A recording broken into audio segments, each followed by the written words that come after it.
अस्सलाम वालेकुम नाजरीन, टाक टीवी 24 के साथ मैं हूं सकलैन अम्बाना। नाजरीन, इस वक्त मैं F9 पार्क में PTI का प्रोटेस्ट हो रहा है, वहाँ मौजूद हूँ। मेरे साथ इस वक्त शहरी मौजूद हैं जो व्हील चेयर पर यहाँ पर आए हैं इमरान खान साहब के PTI के लोटाक्रेसी के खिलाफ जो प्रोटेस्ट है उसमें शिरकत करने के लिए। जी सर, क्या कहेंगे आप इस PTI के प्रोटेस्ट के बारे में? अस्सलाम वालेकुम। मैं तो यही कहूँगा जी कि अब इनको 17 के बाद भी अकल नहीं आई तो अल्लाह ताला ही देखने वाला है। बहरहाल ये जो हरकत कर रहे हैं वो अवाम के दिमाग में जा रही है और अवाम उसका बदला इनसे हर हाल में, ये भी ज़रा हुकूमत थोड़ी सी आगे पीछे हो जाए फिर देखिए इनके साथ हाल क्या होगा। और दूसरा, मैं दुआ कर रहा हूँ कि मैं व्हील चेयर पर हूँ, मुआशी तौर पर पूरा पाकिस्तान व्हील चेयर पर ना आ जाए। जो इन्होंने हमारा हाल कर दिया, ये तो ठीक करने आए थे। इन्होंने कहा था इमरान गलत कर रहा है, हम मुल्क को ठीक करेंगे, महंगाई कम करेंगे।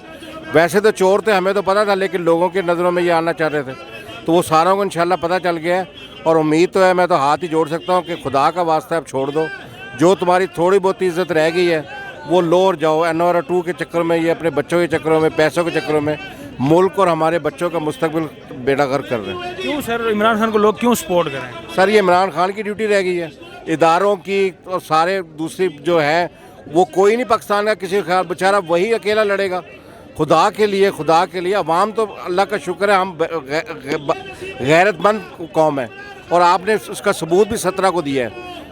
लेकिन ये जो ऊपर हमारे हुक्मरान बैठे हैं और अवाम को चाहिए अब इनको टांगे पकड़ के मेखत उतारे। जो श्रीलंका वाला साहब है, ये इसी को डिज़र्व करते हैं। अगर बिलफर्ज कल वज़ीर आला नहीं बनते, जो हमजा शहबाज दोबारा से वज़ीर आला बन जाते हैं, परवेज़ इलाही नहीं बन सकते, तो क्या करेंगे PTI के सपोर्टर? सर, PTI के सपोर्टर तो पहले तो बहुत गुस्से में है और मुझे लगता है कि फिर अब ये मेरे ख्याल बेबस हो जाएंगे। अब इमरान भी नहीं शायद रोक सके इनको। ये कौम जो है ना, इनको खुद ही पकड़ के उतारेगी। अब इमरान खान हकीकी आज़ादी दिलाएंगे इंशाल्लाह। हकीकी सर वही दिला सकता है। अब जरदारी अपना सिंध छोड़ के यहाँ बैठा हुआ है, कहता है जी मैं तो वैसे ही आया हुआ, मुझे क्या ज़रूरत है। 3 दफ़ा चौधरी शुजात से मिल चुका है। झूठ बोलते हैं, इनको अपनी मौत नहीं याद। कितना पैसा खाएंगे ये, इनके सारी नस्लें पैसा सालन की जगह भी खाए तब भी ना ख़त्म जो इन्होंने चोरी करके जमा किया हुआ है। आगे क्या कर, कितनी ज़िंदगी जी लेंगे ये, कितना है इनके पास। नवाज शरीफ चोर है, मानते हैं? चोर है, इससे भी बड़ा कोई लफ्ज़ होना चाहिए। तो जरदारी तो मेरे ख्याल सबसे बड़ा चोर है। वो तो इंटरनेशनल चेयरमैन है चोरों का। इस वक्त इसके जो हमारे मोहतरमा मरीम नवाज शरीफ साहिबा हैं, उनके बारे में क्या राय है आपकी? सर, मरीम नवाज तो बेचारी खुद एक कन्विक्टेड है। अब मैं तो देखें ना, यही इदारों को देखना पड़ेगा उसको किस तरह प्रोटोकॉल दिया जा रहा है। वो जलसे कर रही है, लोगों को बता रही है। एक चोर थानेदार को बता सकता है कि ये चोरी करना गुनाह है? मुझे आप बताएं।